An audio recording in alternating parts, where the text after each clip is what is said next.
Salut les mutants, c'est John Coffee de la Maritime, donc bienvenue pour cette nouvelle vidéo. Donc aujourd'hui, on va parler d'un sujet qui pour moi est très intéressant. C'est un peu la suite de ma vidéo que j'avais faite sur les différentes génétiques en musculation. J'avais parlé à peu près des différents types de personnes qu'on peut retrouver, mais sans faire de hiérarchie. Donc aujourd'hui, on va faire une hiérarchie. Qui est l'exemple, qui est le plus crédible dans le muscu game? Entre ces trois catégories de go muscu, ceux qui représentent plus le go muscu, c'est-à-dire le chargé, le golden G et le moldu. Donc bon, je vais commencer par vous les présenter, peut-être certains ne savent pas de quoi je parle, ne sont pas initiés à ces mots-là, mais de quoi tu parles, on ne comprend pas ce que tu racontes, bref. Le chargé, c'est quoi? Le chargé, c'est une personne tout simplement qui est dans le domaine de la musculation ou autre, c'est dopé, à utiliser des produits dopants pour améliorer soit son physique, soit ses performances physiques. Donc voilà, ceux qu'on appelle les chargés de communication, chargés de... etc. etc. etc. Bref, vous avez compris les bails. Le Golden G, c'est quoi? Le Golden G, c'est le mec qui a des facilités dues naturellement, dues à sa génétique, à prendre du muscle ou être plus performant dans un sport ou un autre, sans qu'il ait eu besoin de recours, sans qu'il ait eu ce besoin d'avoir recours aux produits dopants. Tout simplement, voilà, il a quelque part, on peut dire, des facilités génétiques qui font qu'il est beaucoup plus à l'aise que la moyenne des personnes généralement dans un sport, que ce soit la muscu ou un autre. Et le moldu, aujourd'hui on va beaucoup se focus sur le moldu parce que c'est un peu le plus relou des trois, hein, on y reviendra, vous allez voir, c'est quoi? Bon, généralement dans le monde de la muscu on appelle moldu les mecs qui justement sont extérieurs de ce monde-là. Les mecs qui connaissent pas le monde de la muscu, on les appelle les moldus. Mais moi je vais appeler moldu aussi ceux qui sont dans le monde de la muscu mais qui ont un physique claqué ou un physique bof. Parce que ça, c'est une catégorie de personnes qui rend ouf. Hein, donc, on va en parler. J'aurais pu les appeler les crack molles, mais le mot est moins connu, ça parle moins aux gens. Donc, on va les appeler les moldus. Hein. Donc, ceux qui sont dans le domaine de la muscu, mais qui malheureusement n'ont pas une génétique favorable ou font de la merde, qui fait qu'ils ont un physique claqué, voire bof, et ça fait pourtant un petit moment qu'ils se tuent pourtant. Donc, voilà, on va parler de ces trois catégories-là et faire un peu un ordre hiérarchique. Qui est l'élite? Qui est au sous-sol? Qui est entre les deux? Donc voilà, on va en parler tranquillement. Donc là, on peut me dire, oui, mais Marvel, pourquoi tu veux faire une catégorie de personnes comme ça? C'est pas très gentil de classer les gens j'allais dire par race, mais non, pas par race, bref, vous avez compris, ça nous rappelle les heures les plus sombres, etc., etc. Oui, et je m'en bats les couilles. Parce qu'en fait, les moldus, récemment, ont décidé de me casser les couilles. Et récemment, notamment sur TikTok, je fais de plus en plus de vidéos de musculation que je mets comme ça, un peu, voilà, quand je suis à la salle. Et t'as des moldus qui se permettent de me donner des conseils. T'as des moldus qui viennent et me disent, ce mouvement n'est pas parfaitement exécuté, tu devrais nanani. Donc je commence à péter les plombs, j'en ai marre. Ça fait un moment déjà que les moldus me cassent les couilles, mais là je me suis dit, bon, on va faire une pierre de coups, on va en parler, on va faire un classement, histoire de leur dire de, voilà, rester à votre place, les gars. Donc voilà, on va commencer par la catégorie la plus basse du game, pour moi, c'est-à-dire les moldus. Pourquoi je mets les moldus en bas de la hiérarchie, en bas des mecs qui sont en bas des mecs qui sont le moins crédibles, voilà, pour moi dans ce game? Tout simplement parce que le moldu, c'est le mec qui malheureusement aurait rêvé d'avoir un physique que ce soit comme les chargés ou bien même comme moi, comme les mecs génétiques golden, parce que oui, je suis parti de la catégorie golden G. Et voilà, comme tu le savais pas, maintenant tu le sais, l'élite, on y reviendra après. Mais malheureusement, ils n'ont pas pu atteindre ce niveau-là. Ils ne peuvent pas atteindre ce niveau-là.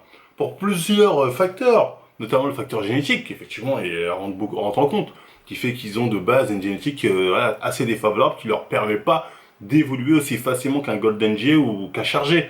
Donc du coup, le moldu, il se met beaucoup à faire des recherches. Le moldu est quelqu'un quand même qui, dans le monde de la muscu, a charbonné. Hein. C'est quelqu'un qui a certainement lu peut-être même parfois plus de bouquins que moi, est parti chercher des études à gauche, à droite, tout. Et en fait, le moldu, c'est vraiment le mec qui va tout faire pour trouver la solution en se disant « Mais c'est pas normal, pourquoi je n'ai pas ce physique de Golden G? Je fais tout, je me casse les couilles, je fais des tempos, je fais d'un nani. Et je n'ai pas ce corps-là. » Donc le Golden G, le moldu, il va vraiment tout faire pour essayer d'évoluer de ouf. Mais malheureusement, c'est que à force de tout faire, bah, il fait rien en fait. Parce que tellement pour lui, c'est inconcevable le fait que des gens arrivent à évoluer en s'entraînant de manière simple, il ne peut pas comprendre ça. Donc il dit non, tu es obligé d'avoir un mouvement, une exécution parfaite, tu es obligé de faire un tempo, de compter 1, 2, 3, 4, parce qu'en fait le moldu est le pigeon du game. Dans le game, dans ce fit game plus particulièrement, même dans tous les games, le moldu est souvent le pigeon. que comme il n'arrive pas à admettre qu'il fait de la merde, que génétiquement, voilà, il n'aura jamais un physique qui fait rêver, il, il est persuadé qu'il y a des méthodes secrètes. Donc, un peu le Moldu, si tu veux, c'est un peu la pute du Golden G et du Chargé qui vont lui vendre n'importe quoi, des techniques. Non, mais t'inquiète, si t'as pas ce physique-là, c'est parce que t'as pas fait comme ça. Suis-moi, t'inquiète, moi je vais te montrer. Tu sais, ils vont se foutre de sa gueule. Ils vont dire, ouais, tu sais, si t'as pas le bon taux d'oméga 3, c'est normal, tu sèches pas. Tu vois, des conneries comme ça. Et il va prendre parce qu'il va dire, ah, c'est donc ça, ah. Tu vois, et le pauvre, il est un peu frustré, vous voyez ce que je veux dire. C'est le pigeon du game. Tout le monde le pigeonne en programme, en ce que tu veux, en méthode, il prend, il mange, parce qu'il veut absolument le physique. Un physique qu'il n'aura jamais, hein, tu vois, le Golden Jay, le pauvre. Soit il finit la plupart en surpoids, ou tout que, s'il n'arrive pas à prendre bref, parce qu'il fait de la merde. Parce qu'il se fait avoir, parce qu'il n'arrive pas à admettre que sa progression est plus lente que d'autres. Donc il se dit non, il y a forcément un truc, une technique que j'ai pas appris. Donc c'est le genre de mecs qui se permettent des fois de venir me voir, me dire non mais en fait si ton dos est pas bien, c'est parce que tu fais pas bien exactement le mouvement, faut bien rotation. Quand je leur dis ouais mais fais voir quoi tu ressembles. Ils sont claqués les gars. Je vais t'as pas de conseils à me donner.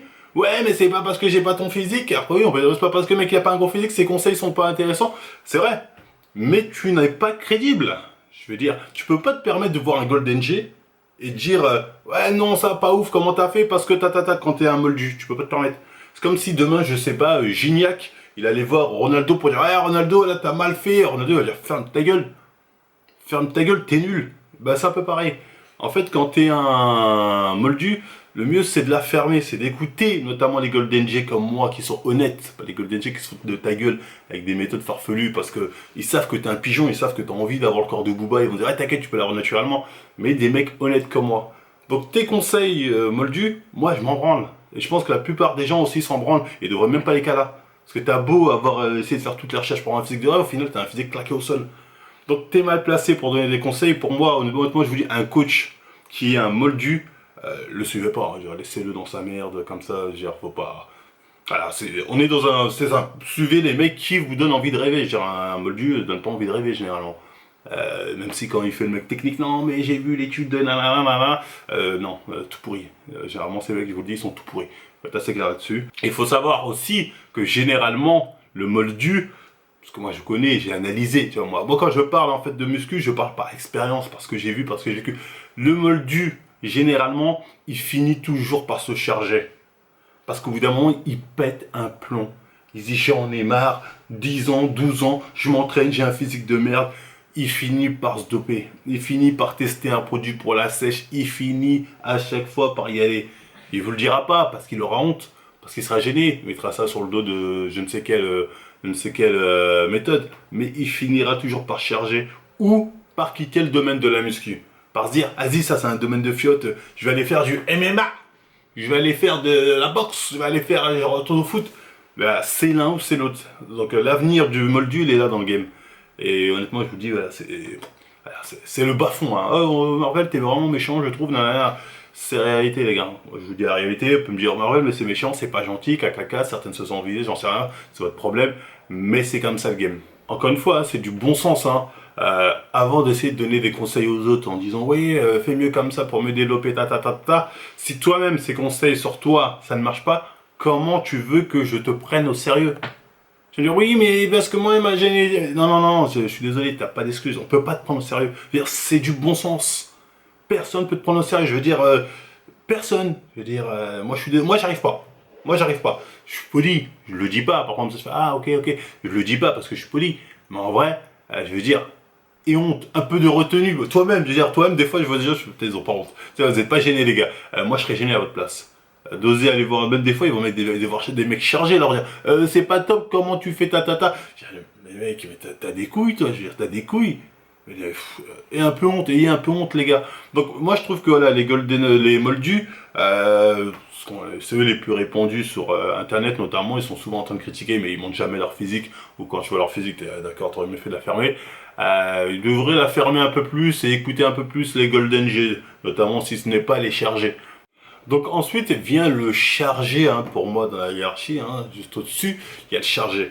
Le problème du chargé, c'est qu'il a perdu le sens des réalités. Hein. Je veux dire, les mecs chargés dans le game, on vit pas dans le même monde qu'eux. Hein. Ces mecs-là ne savent plus ce qui est vraiment atteignable naturellement. Ils sont tellement parfois allés à des niveaux qu'ils ont dosé. Ils traînent entre eux la plupart du temps que ces mecs ne sont... On n'a plus la même réalité qu'eux. Des physiques atteignables naturellement, même des physiques golden. Le golden pour un chargé, c'est un mec qui se charge un peu. Un mec juste chargé. Pour eux, un mec chargé, c'est un mec qui est chargé comme never ever. Vous voyez ce que je veux dire? C'est ça la différence, qu'ils ont perdu sans réalité. C'est-à-dire, tu peux t'entraîner avec un chargé ou un chargé qui va te sortir le gab, un gab d'un mec bien évidemment dopé comme un cheval, qui va te dire non, franchement possible. Si le mec qui fait un bon entraînement, une diète millimétrée, c'est possible. Parce que le chargé a oublié le sens des réalités. Il a oublié que son physique, il l'a eu grâce au produit. Honnêtement, on va me dire non, je ne généralise pas. Tous les chargés à qui j'ai déjà eu affaire avaient tous oublié ça. Quand tu leur rappelles, ils disent mais non, à cette époque, je prenais que dalle. Non, tu prenais moins qu'aujourd'hui, mais tu prenais. Et ça, c'est dangereux aussi, parce que les chargés, ils ont tendance aussi à te vendre du rêve en disant mais non, t'inquiète, ça, à cette époque-là, moi j'étais naturel, tu peux toi aussi, sachant que ils te prennent pour un con, mais sans s'en rendre compte la plupart. Bon, il y en a, ils le savent très bien qu'ils te prennent pour un con. Mais certains, ils le font, mais ils y croient, tu vois, non, mais t'inquiète, tu peux. Donc le chargé, il est dangereux, quelque part, à ce niveau-là. Et pas crédible, selon moi, à ce niveau-là. Parce qu'en fait, vous partez pas de la même réalité. C'est-à-dire, vous n'êtes pas dans le même monde. Il y a des chargés qui vont dire, ouais, mais non, si t'inquiète, suis ma méthode comme ci, comme ça. Ça rentre là, je suis poli, hein, ça rentre là, ça ressort là. Ce que je veux dire, je dis pas, mais ça rentre là, ça ressort là, parce que je me dis, mec, arrête. Je veux dire, pourquoi tu t'es dopé si ta technique est si bien, si ta méthode est si tatati, pourquoi tu t'es chargé? Et l'excuse de, ouais, mais je voulais faire une compète, ouais, ça va. Je veux dire, si tu gagnes un pot de prod dans une compète, tu gagnes que dalle. Tu voulais un putain de physique, faut l'admettre. Donc, le chargé, le problème du chargé pour moi dans ce game, c'est en fait, c'est juste que le sens de réalité n'est pas le même que chez les gens naturels. Ça fait que quand tu parles avec un chargé, tu parles avec un mur. Mais quelque part, le chargé est utile dans le sens où, si toi demain tu as envie de te charger, le chargé connaît les protocoles. Le chargé peut t'aiguiller là-dessus. Il peut te dire, ah ok, nanani. Et généralement, pas tous, mais les chargés ont moins tendance à prendre les gens pour des cons. Dans le sens où, dans leur méthode, ils vont pas te dire, ouais, prends ce truc-là magique. Enfin, pas un truc magique, si, produit magique. Mais ils vont pas te dire, voilà, vas-y, en 2 temps, en 6 temps, fais des squats, top, tu stops là, tu remontes, Ils vont moins te prendre, pas tous, il y en a qui le font. Mais généralement, ce qu'ils savent, qu'on voit les produits, t'inquiète, tu vas pousser plus lourd et ça va. Ils le savent très bien, ils savent comment marche le game. Donc, ils ont tendance à moins prendre les gens pour des cons à ce niveau-là. Pour ça que pour moi, je les mets quand même au-dessus des moldus parce que quelque part, ils sont crédibles parce qu'ils ont des gros physiques, même s'ils sont chargés, et ils aident les chargés entre eux à savoir les protocoles, voilà, bon, tata. Donc quelque part, un chargé qui me donne un conseil, bah, je me dis, bon, toi tu viens d'un autre monde, on n'est pas dans le même game, mais j'écoute quand même parce que j'apprends un peu de comment ça se passe et comment leur vision de voir les choses dans leur monde de chargé land. Tu vois, comment ils voient les choses, mais en soi, ça rentre là, ça ressort là. Parce qu'un chargé, je veux dire, en vrai, il parle pas avec un Golden G. Et regarde, vous n'êtes pas dans le même monde. Toi, t'es allé dans. T'as passé la porte de l'interdit. Pas moi, en tout cas, pas la plupart des Golden G qui sont restés naturels, du moins. Ensuite, en haut de la pyramide, il y a donc le Golden génétique. Voilà, le Golden G. Qui, moi, Armel, t'es sérieux? Je dis, moi, il y a des gens qui sont en Golden G un peu plus que moi, tu veux dire, sont meilleurs que moi en Golden G, mais oui, je sais très bien que je fais partie de cette catégorie-là. Donc l'élite, j'ai envie de dire, de la muscu. Pourquoi je dis qu'on est l'élite, les Golden G? Bah déjà parce que nous on cherche pas et qu'on a des physiques crédibles.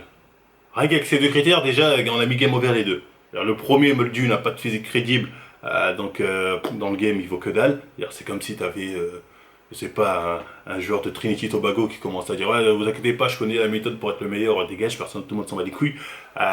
Et l'autre, voilà, t'as des super dopés qui vont dire ouais, t'inquiète, on connaît la méthode, oui, mais t'es dopé, t'es pas dans le game des naturels. Donc le Golden J, lui, l'avantage, c'est qu'il a finalement physique crédible et il est naturel. Avec ces deux cas-là, déjà, il met tout le monde, il met les deux autres en PLS. Ensuite, il est vrai que le Golden J, il a des facilités, comparément au Moldu, qui lui a beau se tuer, le Moldu ne progresse pas tant que ça, ou très lentement. Donc c'est sûr que le Moldu a tendance à dire oui mais Golden J, toi c'est juste parce que t'as la génétique que t'es comme ci comme ça. Or que les gars, faut dire la vérité, c'est faux. Même si t'es Golden J, si t'exploites pas ton potentiel au max, c'est en t'entraînant durement pendant longtemps, ma gueule, t'en sauras jamais si t'es Golden J. Donc c'est pour ça que ça me fait rire moi quand je vois des gens qui sont là, ouais, mais toi, heureusement, t'as une bonne génétique parce que ton mouvement est pas parfait. Normalement, tu devrais pas avoir ce physique-là. Mais je dis, mais vous êtes con. En fait, les gars, on vous a tellement vendu de la merde. Tu sais, on vous prend tellement pour des cons, on vous dit tellement que non, si t'as un physique de merde, c'est parce que t'as mal fait si tu fais ça, tout sera. Que vous avez fini par y croire à vos conneries. Excusez-moi, mon portable, truc un peu. Voilà, vous avez fini par y croire à vos conneries, les gars. Non, les Golden G comme moi ou d'autres, on s'entraîne durement depuis très longtemps. C'est comme ça qu'on a développé un gros physique. Après, certes, comme j'ai plus de facilité que vous.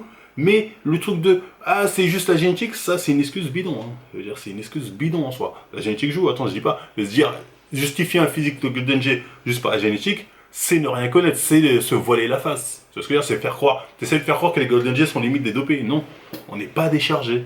On est des mecs naturels. On s'est buté longtemps, correctement, ce qui fait qu'on a des physiques qui sont au-dessus de la moyenne. Et ça, c'est réalité. Et les Golden G ne sont pas des physiques parfaits non plus. Golden G, on n'est pas des chargés, on n'a pas des putains de physiques parfaits. Les Golden G ont tous des petits défauts par-ci par-là. Moi, par exemple, mon défaut, c'est mon dos. Donc souvent, ils vont me dire, ouais, mais tu fais mal ton dos, c'est pour ça, nanana, génétique, toi, c'est tout. Nanana. Non, non, espèce de trou du cul. Il y a des gens, des fois, des moldus ou même des chargés, qui pensent qu'ils peuvent venir voir un Golden G comme moi et lui donner des. Je veux dire, moi, ça fait 10 ans que je fais de la muscu, je suis dans ce domaine-là, plus de 10 ans, donc voilà, j'ai le temps de me renseigner, voir ce qui va, ce qui va pas. Donc je sais c'est quoi le problème de mon dos. Mais il y a des gens, ils se ramènent, ils disent, je pense que tu fais pas assez cet exercice-là. Fais-le bien comme ça. Frère, tu crois vraiment que j'ai pas essayé en plus de 10 ans? Moi, j'ai eu le temps d'analyser mon physique, voir mes points forts, voir mes défauts, voir pourquoi, par exemple, mon dos. Parce que, me dit, ouais, ton dos. Mon dos n'est pas, j'ai pas un dos de centaure, si vous voulez. Voilà, je le sais, c'est principalement parce que c'est dû à ma morphologie osseuse. Donc j'ai eu le temps d'analyser ça, j'ai eu le temps d'essayer de travailler, d'améliorer. Et mon dos a évolué, contrairement à ce que les gens pensent. C'est-à-dire que moi, je sais d'où je viens, donc je connais mon évolution, j'arrive à voir à partir d'où je viens. Mais t'as des moldus ou même des chargés qui, des fois, se réveillent et disent non, parce que tu fais mal ci, tu fais mal ça. Donc moi, je souffle parce que ça me casse les couilles. Je me dis, les gars, parlez pas à l'élite comme ça. Respectez un peu l'élite. Les moldus, vous êtes les pires, j'ai envie de dire. C'est ce que c'est les moldus généralement qui nous veulent le plus. Les casser les oreilles, j'ai envie de dire, les gars, vous n'êtes pas crédibles, parlez pas de muscu avec moi. Et les chargés aussi, j'ai envie de dire, quelque part, on vit pas dans le même monde. On vit pas dans le même monde, les gars. Et toi, t'es là, tu me dis, ouais, mais moi aussi, j'avais ce défaut-là, mais après, ouais, mais toi, tu t'es dopé, ma gueule. Donc, effectivement, oui, ton évolution est exponentielle contrairement à la mienne, ça n'a rien à voir. Je veux dire, oui, toi, tu peux faire des points faibles, un point fort. Oui, en étant chargé, c'est peut-être possible. Mais en restant naturel, un Golden G naturel, il va avoir des petits défauts toujours. Ce sera jamais le physique parfait. Ça, c'est les dopés. Voilà, faut être assez clair là-dessus. Donc voilà pourquoi je pense que le Golden G reste l'élite et le plus crédible dans ce game. Parce que lui parle vrai, lui parle d'expérience, lui vous prend pas pour des cons.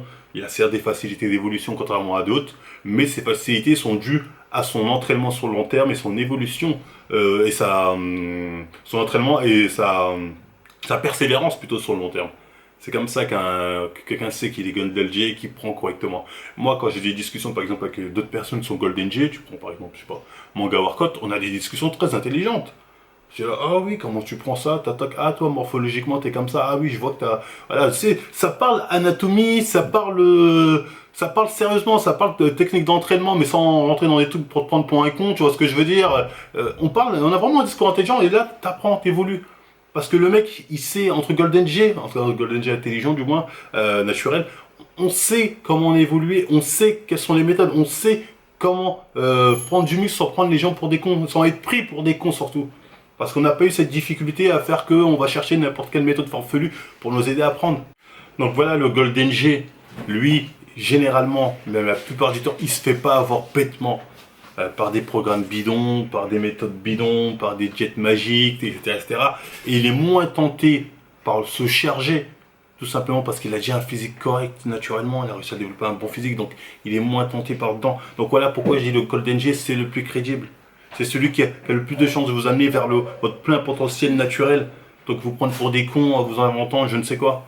Même s'il y a des Golden G malhonnêtes, hein. Il y a des gens, ils sont naturels Golden G, mais ils savent qu'en fait, les plus vendeurs, c'est les chargés, parce que quand tu achètes, voilà, quand tu vois partout, ceux qui vendent le plus de rêves, c'est les chargés. Donc ils utilisent les méthodes des chargés pour vous vendre du rêve. Oui, il y en a, ça je dis pas, mais je dis en termes général, le Golden G est pour moi le plus crédible dans le game. Ça c'est assez clair, faut être assez clair, faut être très clair là-dessus, il n'y a pas de débat. Donc voilà, fallait dire les termes au bout d'un moment, fallait faire ce classement pour que les gens sachent que quand tu es un moldu ou même un chargé, parle pas avec les Golden G. Peut-être parle pas avec moi. Peut-être qu'il y a des Golden G, ils sont encore jeunes, ils connaissent pas vraiment le game, comment ça se passe. Là, tu peux parler avec eux, mais faut pas parler avec moi. Moi, je suis poli, tu vois, je vous le dis pas forcément. Parce que j'ai pas envie d'être méchant, et après on va quand même me dire Marvel en prison, nanana, mais voilà quoi. Les gars, vous cassez les couilles parfois. Voilà, je tenais juste à le préciser, être assez clair là-dessus. Bah dites-moi ce que vous en pensez en commentaire, hein. L'élite sera d'accord forcément avec moi, d'autres vont certainement rager, mais voilà les gars, c'est la réalité qu'il faut voir en face et qu'il faut assumer. Voilà, selon moi. Donc voilà, enfin bref, si ça vous a plu, encore une fois, on like, on partage, on s'abonne, on n'hésite pas à nous suivre sur Facebook, Instagram, Twitter, TikTok, ce que vous voulez. Tous les liens sont en description. N'oubliez pas, code Marvel 15 chez Natura Force, allez-y, profitez-en. C'est un moyen de me soutenir, hein, parce que YouTube ne paye plus. Vous avez aussi il y a aussi les lives sur D-Live, vous pouvez venir faire des dons via des citrons, ce que vous voulez. Donc le lien est en description aussi. Et moi je vous dis à la prochaine émission. Menteur, surtout menteur, de couleur, feu et d'artifice. Escroc mignon, gentil frimeur, sa vérité c'est la malice. Croiser son regard dans la rue, vos lunettes ont disparu. Vos lunettes ont disparu.